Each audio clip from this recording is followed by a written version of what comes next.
السلام علیکم ورحمۃ اللہ وبرکاتہ۔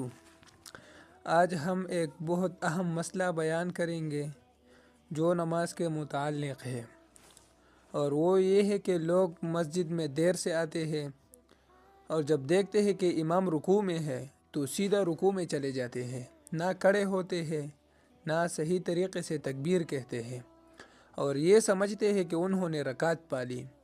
لیکن یاد رکھے گا، یہ طریقہ سراسر غلط ہے اور اس سے نماز بھی صحیح نہیں ہوتی۔